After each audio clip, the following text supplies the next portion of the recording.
All right, well, hello, Colony Youth. My name is Isaac McPherson. Some of you may know me, some of you may not. But I grew up going to youth group here in Sparta, going to the Colony. It wasn't always called the Colony, but what is now the Colony. I grew up going to youth group, and then I just graduated from North Central University, so I am back home in Sparta hanging out. And so Brock asked me to do the Bible study for the week.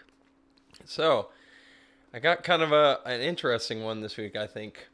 Um, I'm gonna we're gonna be going through a story about a guy named Phineas, and I think this is a super interesting story because it's one that I never hear like talked about. I don't know if I've ever heard it like preached about or even like taught about in a Bible study or anything. It's a pretty short story, but I feel like it gets like overlooked a lot. But it's like I think it's a really really cool story, and I think there's some really cool things that can be pulled from it. Um, and also forewarning, it's kind of an intense story. Um, and I mean, not to, I'm not gonna like apologize for it because it's in the Bible, but it is pretty intense and a little alarming, like what happens in the story. But anyways, we'll just get into it. So I'm going to be reading from Numbers chapter 25, and I believe it's verse 1. I'll read verse 1 to 13, I think. So I will just jump right in. We'll start with reading the story. So, chapter 25, verse 1. While Israel lived in Shittim, the people began to whore the daughters of Moab. These invited the people to the sacrifices of their gods, and the people ate and bowed down to their gods. So Israel yoked himself to Baal of Peor, and the anger of the Lord was kindled against Israel. And the Lord said to Moses, "Take all the chiefs of the people and hang them in the sun before the Lord, that the fierce anger of the Lord may turn away from Israel." And Moses said to the judges of Israel, "Each of you kill those of his men who have yoked themselves to Baal of Peor." And behold, one of the people of Israel came and brought a Midianite woman to his family, in the sight of Moses and in the sight of the whole congregation of the people of Israel, while they were weeping in the entrance of the tent of meeting. When Phineas the son of Eleazar, son of Aaron the priest, saw it, he rose and left the congregation and took a spear in his hand, and went after the man of Israel into the chamber and pierced both of them, the man of Israel and the woman through her belly. Thus the plague on the people of Israel was stopped. Nevertheless, those who died by the plague were 24,000.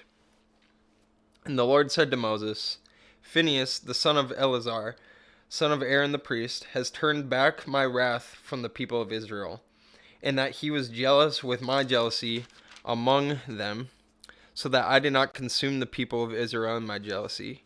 Therefore say, Behold, I give to him my covenant of peace, and it shall be to him and to his descendants after him the covenant of a perpetual priesthood, because he was jealous for his God, and made atonement for the people of Israel." All right, so that is the story of Phineas. But just to kind of run back through a little summary, basically what was happening is the people of Israel, God commanded the people of Israel not to be with women or to join themselves with women or to marry women from other tribes, other pagan tribes, because there was all these surrounding tribes and peoples surrounding Israel who were worshiping Baal or Baal, however you want to pronounce it, but he was a false god, a pagan god, and so there's all these tribes that worshipped and served false gods.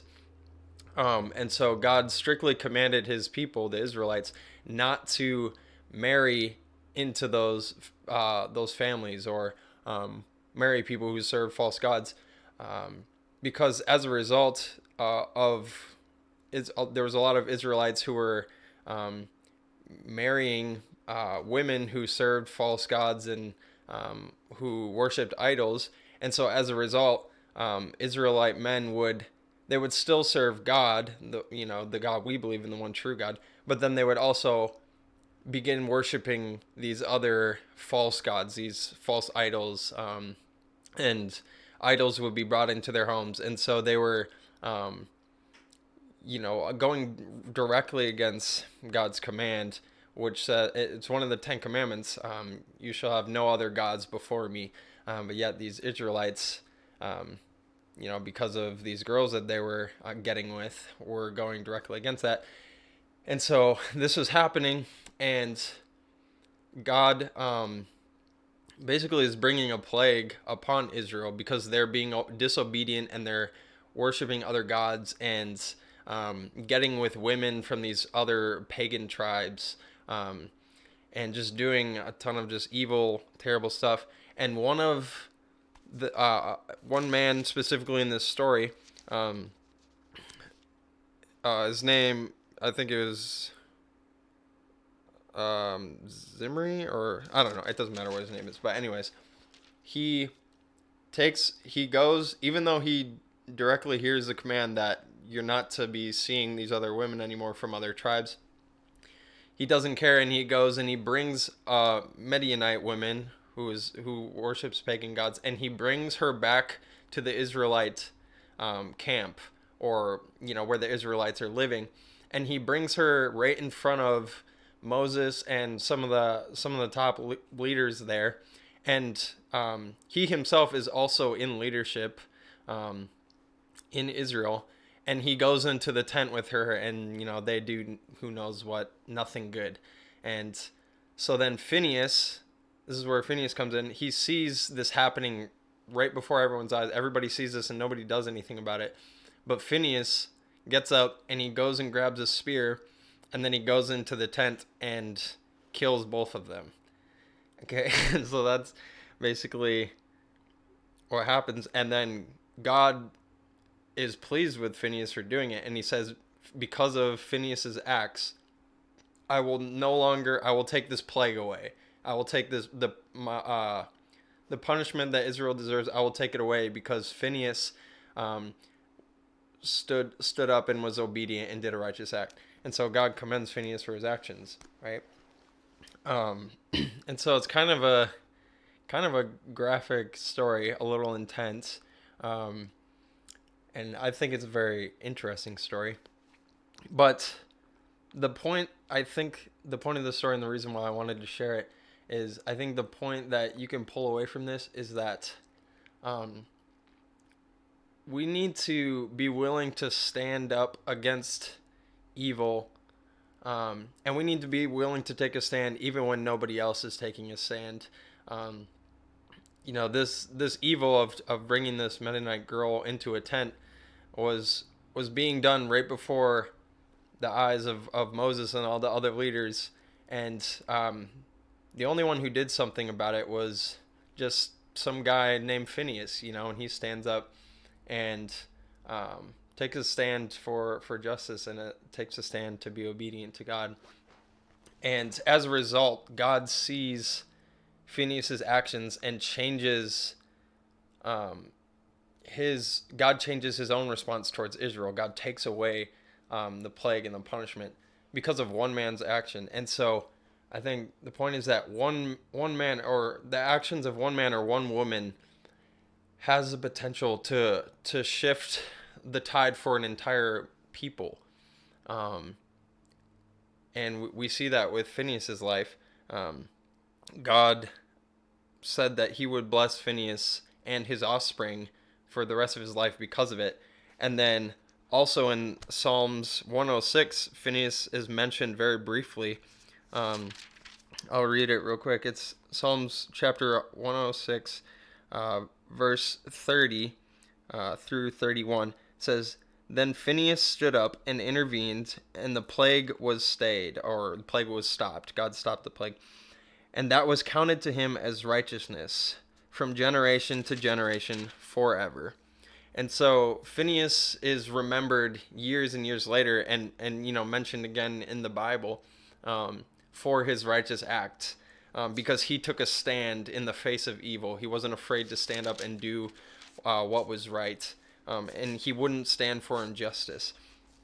And so I think what we can take from this, just personally today, we probably will never be in this situation where we have to do something as extreme as Phineas, but um, I think still there's a point here that our actions matter, and the way that we respond to God matters. Um, it doesn't matter who you are. God sees you. He sees us. He sees the ways that we live. He sees the way that we respond to Him, and He responds to us. God responds to our actions in the way that we live. It doesn't. He doesn't only care about what the pastors are doing or what the leaders are doing, how the leaders are responding. He pays just as much attention to the regular everyday Joe Schmo as much as he looks at some of the top leaders in our country, or the pastor of our church, the people who are expected to lead or to do what's right. And so yeah, I think it's just an encouragement to really take seriously the way that we live each and every day, and to realize that even if you don't have any leadership title or any position of influence, really, like, your action still matters, and God sees the way that you live, and your actions have the potential to change the course for other people's lives. Just as Phineas's actions stopped the plague for all of Israel, so too can our actions, can one thing that I can do could change the course for other people. Um, yeah, so I think it's really just a call um, to live righteously, to live in obedience to God, even if nobody else is doing it. Even if you have to take extreme measures, it doesn't matter. We're still called to be obedient to God. We're still called to stand for what is right and to seek out justice. And I think in our world today, there are plenty of opportunities, and will continue to be plenty of opportunities for us to stand against injustice, to stand against evil, and to stand for what we believe in, even when nobody else agrees with us, right? I mean, I feel like it's pretty clear that Christianity, just in our world in general, isn't popular. Some of the viewpoints that Christians hold, and the way that we choose to live our lives isn't popular, and a lot of people would disagree with us. And to truly be a faithful Christian and to follow the Lord and to be obedient to Him is usually looked down upon, and honestly, not a whole lot of people are doing it. But we're still called to stand strong and to stay faithful nonetheless. And I believe that when we stand strong, when we stay faithful, when we continue to live in obedience, even if we're the only ones doing it, God sees that, and it matters, and He will respond to it. He will be faithful as we are faithful. And so, yeah, that's kind of all I had. And it's just a really quick, short little story, but I just thought it was really interesting, and I feel like it's a pretty there's a pretty good moral that can be taken away from this story at the end of the day. So yeah, I hope that can speak to some of you, and at the least, it's a pretty interesting story, I think.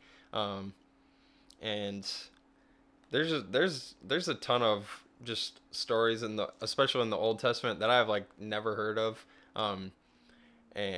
but they're a lot of really interesting stories in the Old Testament. So I would encourage you, dig in for yourselves, go through some of the parts of the Old Testament that you've never read before, some of the parts where you're like, oh, it seems so boring, and just dig in and look for yourself, and you'd probably be surprised, some of the stories you find, and how interesting stories in the Bible can really be.